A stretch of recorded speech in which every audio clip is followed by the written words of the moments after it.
buenas tardes, buenas noches ya. Agradecida y honrada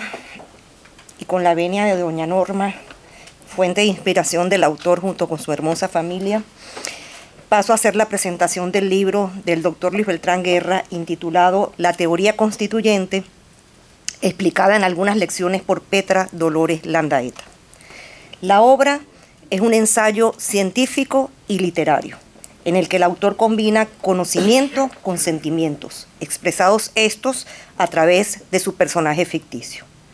Luis Beltrán Guerra, doctor en Derecho por la Universidad de Harvard, es un destacado profesor de Derecho Público, nuestro querido maestro de Derecho Administrativo 1, en el tercer año de la carrera de la Universidad, en la Universidad Católica Andrés Bello, de lo cual han pasado ya 39 años de ese encuentro que marcó nuestra vocación profesional y académica. A su extraordinaria formación jurídica acompaña su dilatada trayectoria como abogado, su desempeño en la política como ministro de Justicia,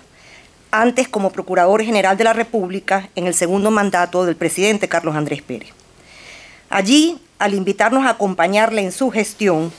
nos mostraba el profesor que al académico lo caracterizaba también un agudo sentido del humor, al señalarnos que si su gestión fracasaba, leeríamos todos en forma conjunta y pública frente a la sede del organismo la renuncia de Andrés Eloy Blanco. Su obra jurídica se complementa ahora con esta inclinación literaria que se manifiesta en una ya prolija serie de ensayos en los que, como este, combina el trato de un tema jurídico, social, filosófico, político, con los comentarios del personaje ficticio. A manera de la ficción histórica, termina el autor, como dijo la persona que me antecedió, creando una particular categoría que el profesor Duque Corredor ha calificado como constitucionalismo literario. El profesor Luis Beltrán Guerra nos plantea en su ensayo la consideración de la teoría constituyente como una tendencia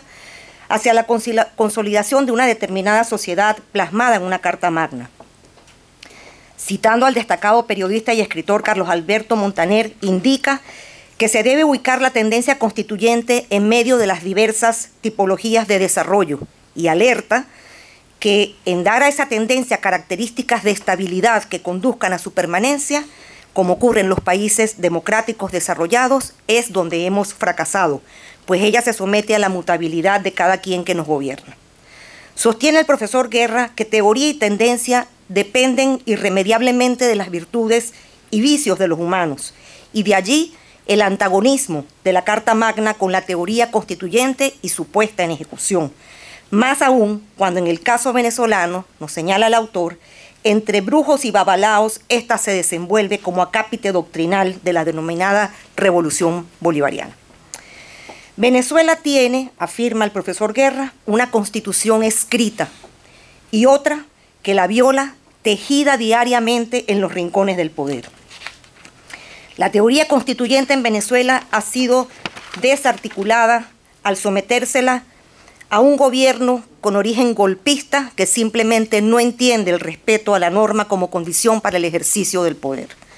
Innovaron estos golpistas ante el fracaso de la toma armada e inventaron el uso de la teoría constituyente como instrumento de concreción del golpe fallido. Y entonces, desde el Poder Ejecutivo, producir lo que Petra Dolores califica como la hecatombe nacional, aniquilando los elementos esenciales del Estado como ordenamiento jurídico, que es destruyendo su organización y su normativa y con la distorsión absoluta del derecho, empezando por el uso del proceso constituyente para acabar con el resto de los poderes constituidos y anulando toda posibilidad de control y limitación de la arbitrariedad. Nos dice el autor que con la constituyente del 99 y bajo el eslogan de la sustitución de la democracia representativa por una de carácter participativo, se moldeó progresivamente una típica autocracia castrense. Y esta, como señala el profesor Guerra y destaca el prologuista académico Carlos Ayala Corao, pronto se convirtió al Poder Judicial en un instrumento obediente y sumiso al servicio de la revolución, lo cual permitiría el desarrollo de un desenfrenado autoritarismo y la aniquilación de toda disidencia. El golpe de Estado constituyente, denunciado también en su oportunidad por el ilustre profesor y constituyentista Alan Bruber Carías, se ejecuta precisamente cuando se utiliza a la Asamblea Nacional Constituyente no para redactar un texto de constitución, sino para suspender la vigencia del ordenamiento jurídico y destruir cualquier índice de independencia de los poderes constituidos, incluida la mencionada clave dominación del Poder Judicial. A ello condujo el decreto que declaró la reorganización de todos los poderes públicos del 12 de agosto de 99, el decreto de transición del poder público que permitió a la Asamblea Nacional Constituyente designar a los titulares de los órganos del poder ciudadano, contralor, fiscal y defensor del pueblo. Y el decreto de reorganización del Poder Judicial, mediante el cual designó a todos y cada uno de los magistrados de las salas del Tribunal Supremo de Justicia, todo ello de forma provisoria hasta que se dictase la nueva Constitución. Sabían los golpistas que podían arroparse bajo el manto de la aparente juridicidad para cubrir sus acciones autoritarias y engañar así a la comunidad internacional, lo cual en efecto ocurrió por un buen tiempo. Pero el sometimiento a derecho no es utilizar la forma jurídica para justificar las acciones. El principio funciona a la inversa. La ley debe preexistir para limitar el accionar de la autoridad. No hay Estado de Derecho porque el gobernante autoritario haya sido aparentemente electo o existan leyes. No hay Estado de Derecho porque haya una asamblea. No hay Estado de Derecho porque existan tribunales y no hay Estado de Derecho porque hayan organismos públicos de defensa de los derechos humanos. Si habiendo toda esa estructura formal, que la hay, el Ejecutivo no se limita por la Constitución y la ley, la Asamblea no legisla, los tribunales no controlan el exceso de poder, no condenan la responsabilidad del Estado, ni protegen a los particulares frente al poder del mismo, ni tales organismos de defensa de los derechos humanos procuran eficazmente su protección, la conclusión es irrebatible. En Venezuela no hay Estado de Derecho. El fraude constituyente del 99 se reedita ahora en 2017 de forma agravada, bajo la convocatoria unilateral del presidente de la República para una nueva Asamblea Nacional Constituyente, violando el artículo 347 de la Constitución, el cual contempla que tal convocatoria corresponde exclusivamente al pueblo, depositario único de la soberanía. No solo la convocó, sino que dictó unilateralmente las bases comiciales y deformó su integración democrática, estableciendo una representación sectorializada, parcial y excluyente. Reedita esta Asamblea Nacional Constituyente de 2017 también la conducta golpista de intervenir los poderes constituidos. Destituye y hace nombramientos en órganos de control con titulares incómodos, como el caso de la Fiscal General de la República. Deroga, de hecho, el orden constitucional existente. Asume una función legislativa constitucional para usurpar los poderes ya casi inexistentes de la Asamblea Nacional, en la que el autor y Petradolores cifraban su esperanza de reconstrucción del país. El Poder Judicial, sin embargo, no requiere este momento de su intervención, porque desde la degeneración de la justicia que impera en el máximo tribunal, especialmente en su sala constitucional, bajo fallos en los que no realiza una interpretación hermenéutica como obliga la ciencia del derecho, pero sí con una técnica que bautiza el profesor Guerra como de hermética, consistente en una total adhesión a los objetivos del gobierno. La justicia en Venezuela se corrompe en su rol de instrumento solo útil para consolidar las irregularidades que el régimen ejecuta o se propone. El profundo desprecio por el Estado de Derecho y la relevancia del ordenamiento jurídico como límite a la arbitrariedad lo demostraba Chávez en palabras del profesor Asdrúbal Aguiar Aranguren, nuestro maestro también, citado por el profesor Guerra, no solo al abrir su mandato con el antidemocrático e ilegítimo llamado al desconocimiento de la Constitución vigente, sino también con el fraude constitucional que operó con la Constituyente del 99. Siempre se mostró el presidente comandante irreverente con el conocimiento, especialmente el conocimiento jurídico. Así, conviene recordar cuando en 2014, en una de sus innumerables ruedas de prensa, con su característica arrogancia y falta de seriedad, se refería al triángulo de Kelsen. Ignorancia y desparpajo demostraban la poca importancia de esta formulación doctrinal que es la pirámide de Kelsen, que no el triángulo, la cual representa el imperio de la ley. Sin embargo, tristemente cierto es que la jerarquía de las normas que han de organizarse en una pirámide se convirtió bajo las ejecutorias chavistas en un simple triángulo. En un simple triángulo porque ningún respeto hubo hacia la Constitución, teóricamente ubicada en la cúspide, ni de las leyes teóricamente sometidas a esta, ni del reglamentista teóricamente sujeto a las dos primeras. En definitiva, el anunciado triángulo no era solo un mal chiste o crasa ignorancia, era el reconocimiento del Estado de la inexistencia del Estado de Derecho. El principio de separación de los poderes, que quedó plasmado en la Constitución del 99, vigente en teoría, al ser esta aprobada, pronto sería castigado de nuevo con el ataque revolucionario. Una de las más graves transgresiones del sistema de ordenación jerarquizada de las normas fue y es precisamente trasladar al presidente la función legislativa. Así, mediante la abdicación parlamentaria de la función legislativa transferida al presidente monarca por la distorsión de la institución de la legislación habilitada, se lograba dar de nuevo una falsa apariencia de legalidad a todas sus tropelías, ante la mirada ingenua o interesada de la comunidad internacional. En ese uso de la teoría constituyente como instrumento de golpe y de la ley como mecanismo de ejecución continuada del golpe, es ese uso, en ese sentido, lo que explica que esta revolución nunca termina, porque se vive en un permanente estado sin derecho.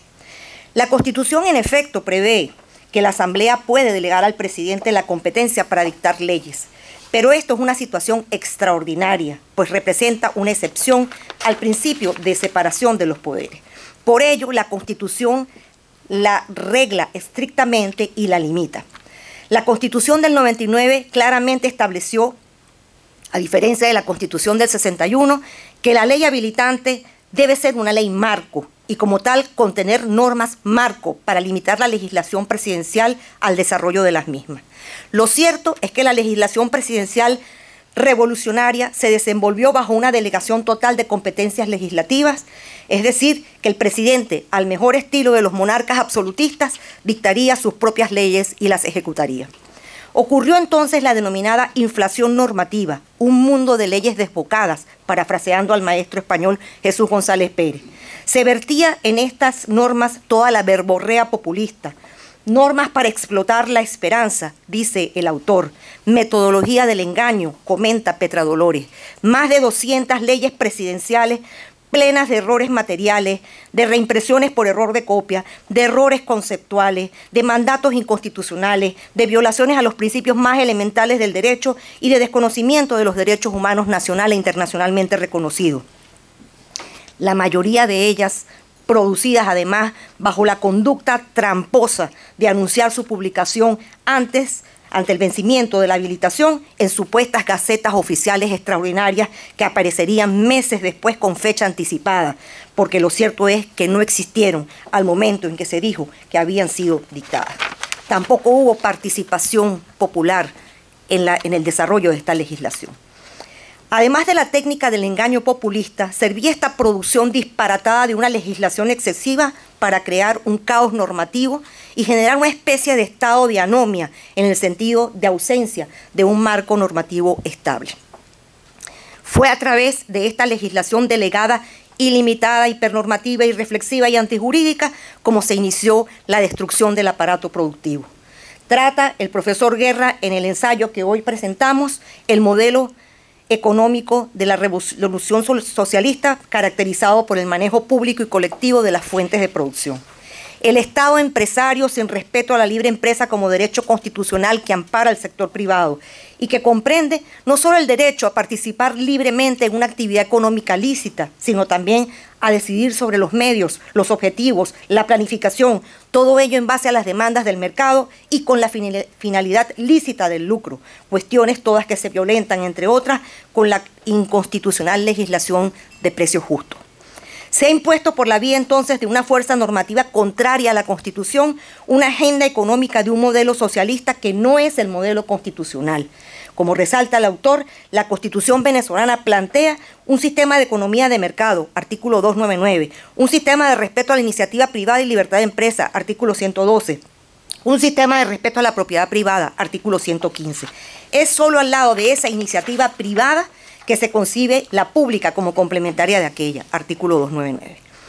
A todo lo anterior se une también otro escandaloso desatino, la militarización de la economía, con la incorporación de la Fuerza Armada a la gestión pública empresarial. Nada más antitético que la unión de estos dos conceptos, empresa económica y fuerza militar. Ello solo puede entenderse como el reconocimiento gubernamental de la economía de guerra en que han sumido al país, que no la guerra económica que tanto han achacado al sector privado.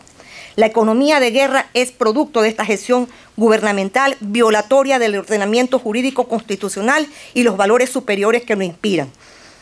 El resultado económico de este modelo socialista y militarista es la crisis humanitaria que hoy afecta a Venezuela. Posteriormente, ante la nueva realidad de una Asamblea Nacional de mayoría opositora en base a la elección de 2016, también se apañaron los revolucionarios para usurparle sus competencias a la Asamblea Nacional y anular sus poderes de control y su normal funcionamiento. La anuló el régimen de manera inédita y antes de la instalación, mediante la suspensión cautelar que duerme el sueño de los justos respecto de la incorporación de 3 diputados electos por el Estado Amazonas, número necesario para eliminar la mayoría calificada requerida para muchas de las competencias parlamentarias. Luego, mediante ese degradado poder judicial, se le quitó toda competencia de actuación a la Asamblea Nacional a través de la anulación anticipada y a futuro de cualquier acto que ésta dictase. También por la vía de la denominada hermética interpretación, en sentencias, muchas de ellas comentadas por el autor en su ensayo, la Sala Constitucional le quitó a la Asamblea Nacional sus potestades de control sobre la administración pública, sobre el presupuesto, el crédito público y sobre el control político que todo parlamento ejerce, incluso eliminando la eficacia del acto de voto de censura, dado, por ejemplo, a uno de los ministros de la represión, el general Reverol, que hoy permanece en su cargo, a pesar de que la consecuencia constitucional es la destitución. Lo que sí valida este Tribunal Supremo es la destitución sin base constitucional ni legal de diputados opositores, la violación de su inmunidad parlamentaria y la encarcelación sin proceso ni derecho a la defensa. Las leyes se han venido produciendo mediante sentencias que usurpan la función legislativa y usando de nuevo la distorsionada técnica de la legislación presidencial, ahora no con leyes habilitantes, pues se carece de la mayoría oficialista necesaria para dictarlas, sino con decretos de emergencia económica emitidos por el propio presidente de la República, pero omitiendo el requisito constitucional de su aprobación por la Asamblea Nacional mediante sentencia otra vez de interpretación hermética de esta Sala Constitucional con el disparatado argumento de que habría una aprobación tácita a pesar de que existió una negativa expresa del órgano parlamentario. Aun cuando la emergencia económica solo podía constitucionalmente durar 120 días, 60 días prorrogables por una sola vez por 60 días más, ya van 2 años continuos de una legislación presidencial de emergencia inconstitucional tanto en la forma como en el fondo, desde que ella ha servido de fundamento no solo a medidas económicas, sino a otras dirigidas, por ejemplo, a justificar la actuación de cuerpos parapoliciales y paramilitares en el control de la seguridad interna. Y ello nos lleva a mencionar el tema de los derechos humanos, que es una clara demostración de lo que el profesor Guerra califica como la tendencia fracasada del pensamiento de los autores de textos constitucionales, en el sentido de que creen que con preceptos formales las sociedades se consolidan y avanzan. A pesar de que la Constitución del 99, dice el profesor Guerra, cuenta en su texto con una lista casi imperecedera de 92 artículos, lo cito, dice: no ha habido derecho humano que no se haya violado, desconocido o sacrificado durante estos años de revolución socialista. Petra Dolores lo denomina el embuste constitucional, tanto más considerando que uno de los facilitadores de este tipo de violaciones es precisamente el actual, aunque ilegítimo por su nombramiento, fiscal general de la República, antes defensor del pueblo, quien fue en la Asamblea Nacional Constituyente presidente de la Comisión de Derechos Humanos, redactoras de estas disposiciones graves e impunemente incumplidas por los órganos del poder. La criminalización de la disidencia mediante la creación y aplicación de normas penales inconstitucionales, el uso de la jurisdicción penal sin proceso ni reglas procesales de rigor, e inclusive el uso de la justicia militar contra civiles respecto de quienes disienten o se organizan para protestar con el objeto de obtener reivindicaciones de todo tipo. De las prácticas de represión desproporcionada, uso de cuerpos parapoliciales y paramilitares, grupos de exterminio, tortura, asesinatos, ejecuciones extrajudiciales, encarcelamientos sin juicio y sin garantía, y en general la persecución del grupo humano que conforman quienes disienten, bien documentado por esa maravillosa, valiente y valiosa organización no gubernamental que es el Foro Penal Venezolano, filmada y grabada por los mismos ciudadanos en protesta o los propios ejecutados, como ocurrió en la operación de la masacre del Junquito, y también documentada por organismos internacionales como Human Rights Watch, marcan el camino de la justicia internacional para estos delincuentes genocidas, porque pues se cuentan por miles los afectados. Autores y cómplices de este terrorismo de Estado deben pagar por sus crímenes. El profesor Guerra, entiéndase que su ensayo se hace en el momento en que existe la esperanza de una Asamblea Nacional opositora, enumera las posibilidades constitucionales de la recuperación democrática, desde la renuncia a la vacancia absoluta, la anulación de la designación irrita de los magistrados express, hasta la convocatoria de una constituyente, la desobediencia o el diálogo. Todas las iniciativas han sido por ahora fallidas, o el oficialismo se ha adelantado o las ha anulado con sus tácticas, su represión y su hermético e ilegítimo Tribunal Supremo de Justicia. Más ilegítimo hoy en día, porque lo es incluso en su constitución, en su composición, pues los legítimos magistrados designados por la Asamblea Nacional han tenido que constituirse en el exilio ante la persecución del régimen. Sobre el diálogo, el profesor Guerra lo incluye entre signos de interrogación en el título y Petra Dolores lo desestima, diciendo, y cito, solo creen el presidente y sus colaboradores en el ejercicio hegemónico del poder y en su propio provecho.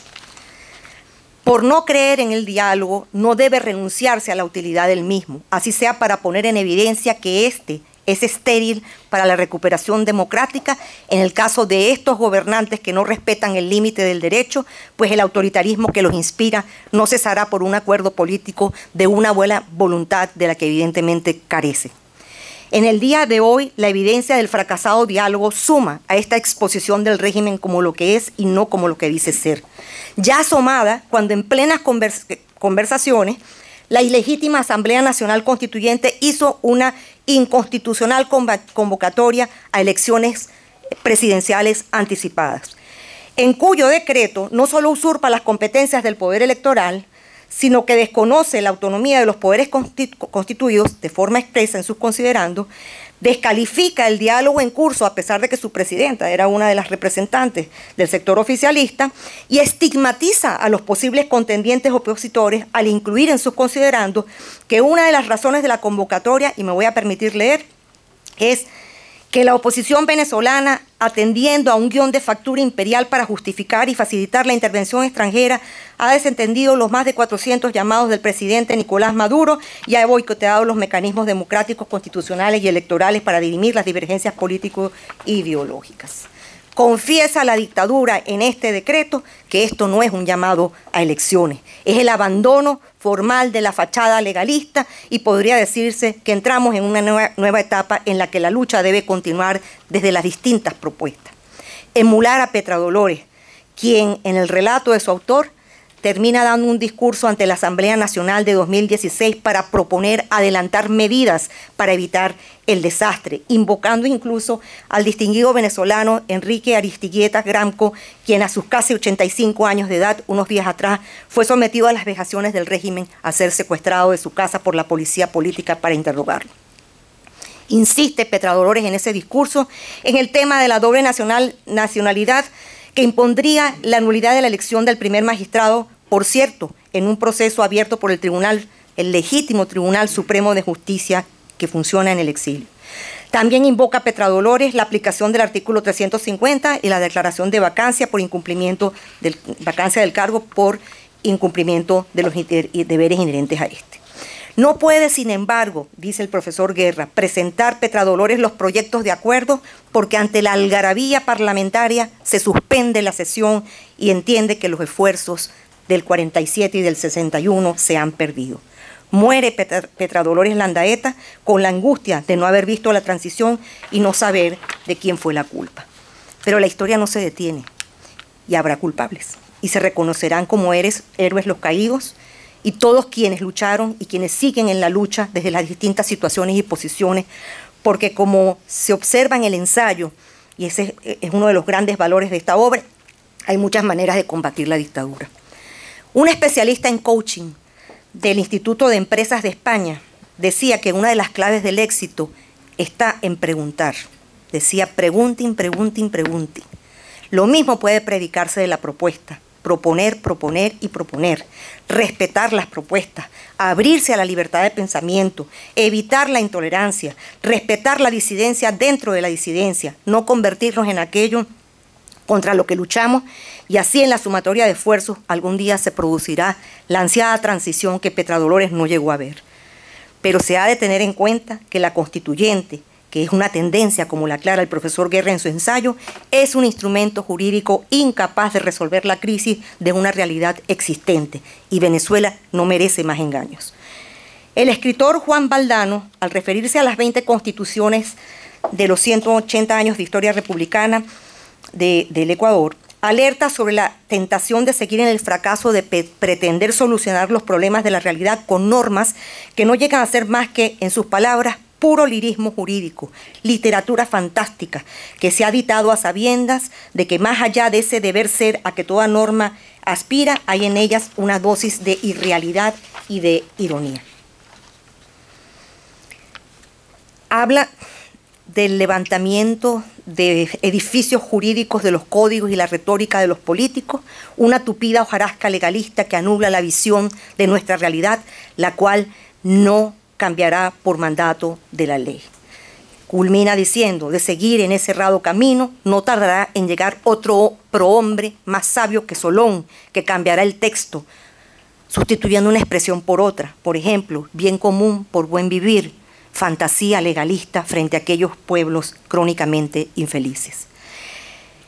Oportunas también las palabras del prologuista del ensayo, del otro prologuista del ensayo, el profesor Julio Rodríguez Berrizbeitia, en el sentido de que lo que se requiere es que se imponga una nueva ética ciudadana, que empiece a darle significado al esfuerzo colectivo frente a los personajes mesiánicos, al rol que corresponde a cada institución en la sociedad, a la negación de una solidaridad cómplice frente a la violación del Estado de Derecho y a la condenación de la política mal entendida como instrumento de explotación de la esperanza del pueblo. Culmino esta presentación dejando constancia, querido profesor Luis Beltrán Guerra, que por mi parte yo puedo testificar que sí logra usted el cometido de que se lee en el ensayo, de que se entienda perfectamente su preocupación expresada a manera de conclusión. Se entiende en efecto con la lectura de su obra que ha usted planteado analizar la metodología, y lo cito, para convivir, entenderse, amarse, crecer, trabajar, esforzarse por surgir y no depender de los gobiernos camino a una sociedad estable, en razón de lo cual queda desechada la compra de la conciencia al ser humano a través de una prebenda, canonjía, bolsa de comida o promesa de dársela. Compartimos enteramente su parecer, agregando solo, a manera de conclusión de esta presentación, que debe tratarse de erradicar este proceder miserable, enaltecer los valores de la sociedad venezolana y no la del grupo criminal que ha secuestrado sus instituciones de gobierno. Muchas gracias.